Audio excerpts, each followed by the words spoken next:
사랑하는 성도 여러분, 그리고 진리의 말씀을 사모하는 모든 분들께 주님의 이름으로 문안드립니다. 오늘 우리는 잠시 세상의 소음에서 벗어나 우리 영혼을 살리는 생명의 말씀에 귀를 기울이는 시간을 갖고자 합니다. 오늘 말씀을 듣기 전 잠시 시간을 내어 구독과 좋아요를 눌러주시면 이 은혜의 메시지가 더 많은 영혼에게 닿을 수 있습니다.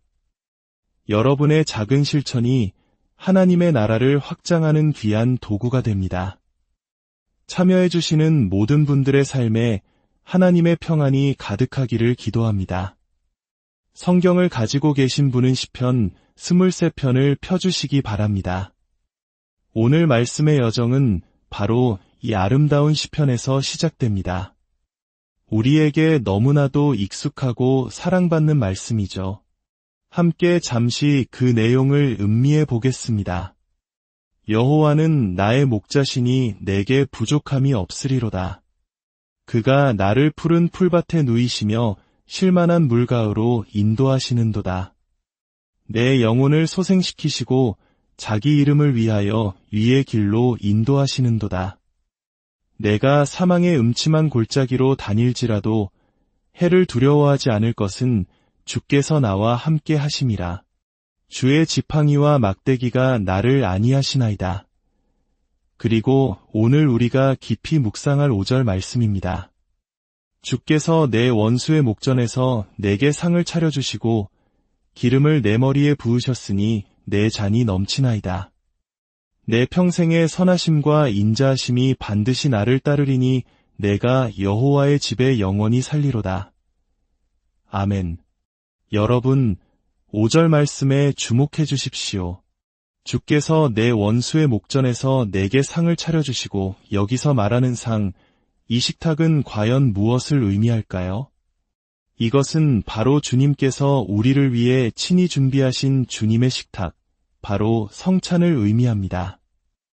시편 23편의 모든 축복과 약속은 이 주님의 식탁 안에 응축되어 있습니다. 오늘 저는 여러분과 함께 이 주님의 식탁이 가진 놀라운 능력, 성찬이 품고 있는 위대한 비밀에 대해 나누고 싶습니다. 우리가 주님의 식탁에 나아갈 때 우리는 이것을 결코 형식적인 종교의식으로 대해서는 안 됩니다.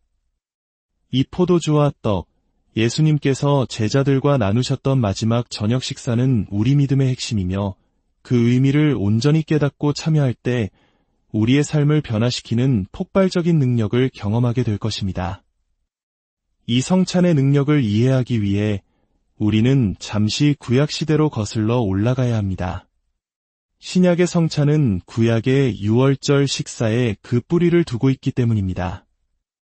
이스라엘 백성이 이집트에서 400년간 노예로 고통받던 때를 기억하실 겁니다. 하나님께서는 그들을 구원하시기로 작정하시고 마지막 재앙을 내리시기 전 한 가지 특별한 명령을 주셨습니다.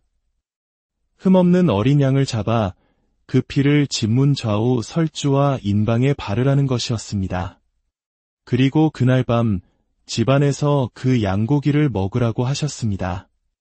죽음의 천사가 이집트 땅을 휩쓸 때 문에 발린 어린 양의 피를 보고 그 집을 넘어갈 것이라고 약속하셨습니다. 이것이 바로 유월절, 즉 패소버의 의미입니다. 그날 밤 유월절 식사에 참여하고 문에 피를 바른 모든 이스라엘 가정은 죽음의 재앙에서 구원받았습니다. 그 식사는 단순한 음식이 아니었습니다. 그것은 속박에서의 해방, 질병으로부터의 치유, 그리고 죽음으로부터의 구원을 가져오는 기적의 식사였습니다. 만약 구약의 유월절 식사가 그림자에 불과했는데도 그토록 강력한 능력을 가졌다면 그 실체이신 예수 그리스도께서 직접 제정하신 신약의 성찬은 얼마나 더 위대한 능력을 가지고 있겠습니까? 예수님께서는 바로 그 유월절 날 제자들과 함께 마지막 식사를 하셨습니다. 그리고 구약의 유월절을 새로운 언약의 성찬으로 완성시키셨습니다. 시편 23편은 이 성찬의 신비를 아름답게 그려냅니다. 여호와는 나의 목자시니 주님의 식탁에는 언제나 선한 목자이신 예수님이 함께 하십니다. 그리고 그 목자 곁에는 양떼인 바로 우리 성도들이 있습니다. 우리가 성찬에 참여할 때 우리는 하나님의 임재를 그 어느 때보다 가깝게 느낍니다. 하나님은 어디에나 계시지만 특별히 당신의 자녀들이 믿음으로 떡과 잔을 나눌 때 그 현존을 나타내 보이십니다. 이것은 단순한 감정이 아니라 약속된 하나님의 임재입니다. 시편 23편은 또한 기름을 내 머리에 부으셨으니 라고 노래합니다.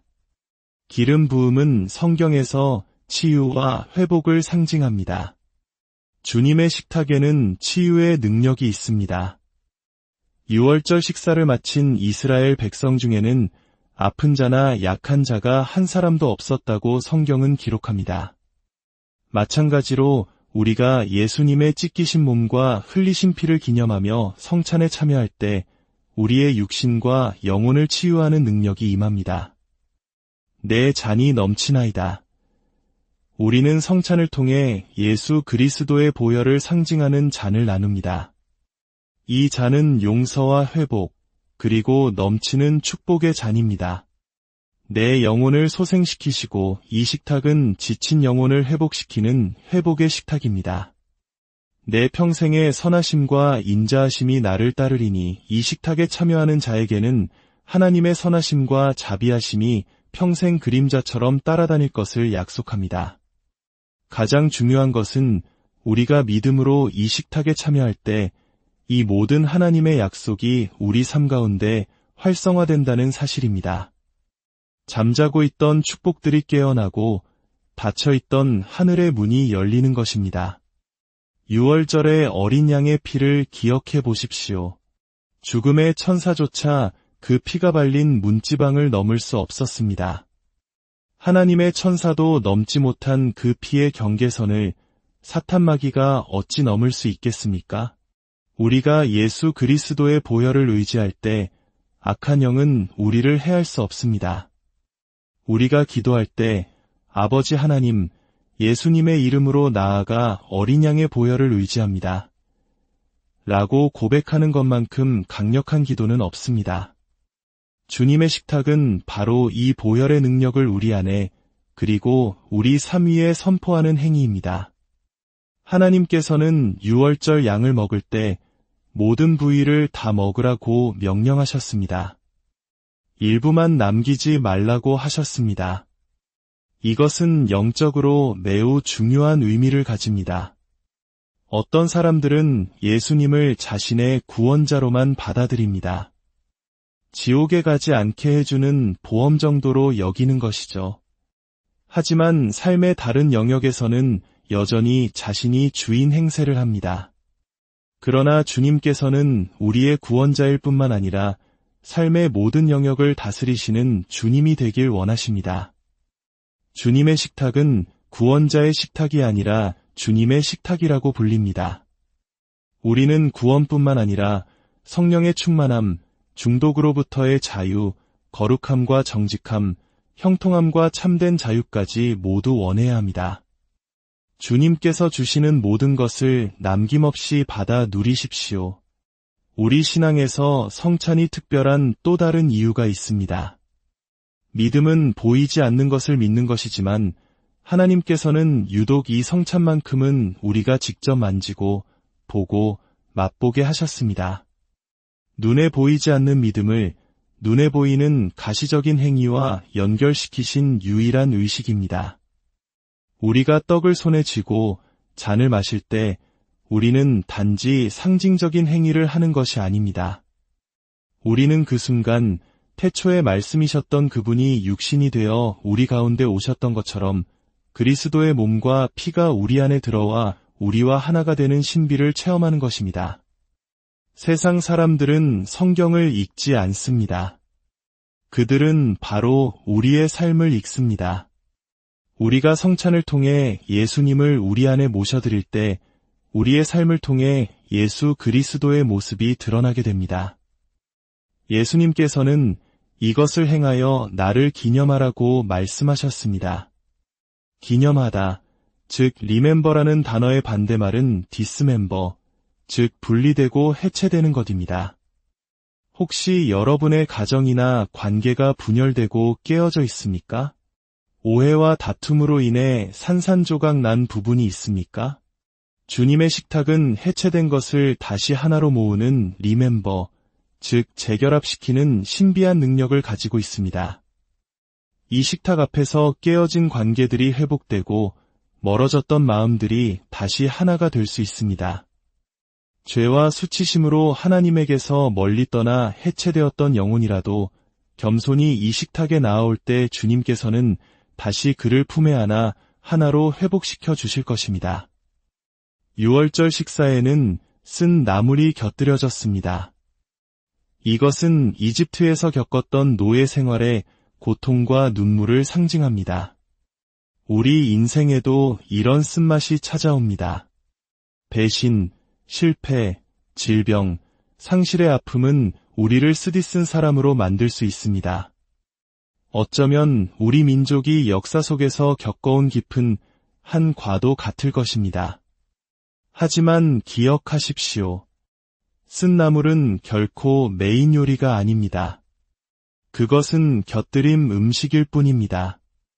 우리의 메인 요리는 어린 양이신 예수 그리스도이십니다. 어린 양의 달콤함, 즉 예수 그리스도의 십자가 사랑과 은혜가 우리 삶의 모든 쓴맛을 덮고도 남습니다. 인생의 쓴맛에 압도당하지 마십시오. 대신 어린 양이신 주님으로 여러분의 영혼을 가득 채우십시오. 그러면 그분의 깐매함이 여러분의 모든 상처와 쓴뿌리를 치유하고도 남을 것입니다. 마지막으로 예수님께서 제자들과 마지막 만찬을 나누셨던 다락방에는 한 가지 이상한 점이 있었습니다. 마태, 마가, 누가, 요한복음 어디에도 그 식탁 위에 유월절의 필수 요소인 어린 양이 있었다는 기록이 없습니다. 양은 어디에 있었을까요? 그렇습니다. 어린 양은 식탁 위에 놓여 있지 않았습니다. 어린 양은 식탁에 앉아 계셨습니다. 바로 예수 그리스도 자신이 세상 죄를 지고 가는 하나님의 어린 양이셨기 때문입니다.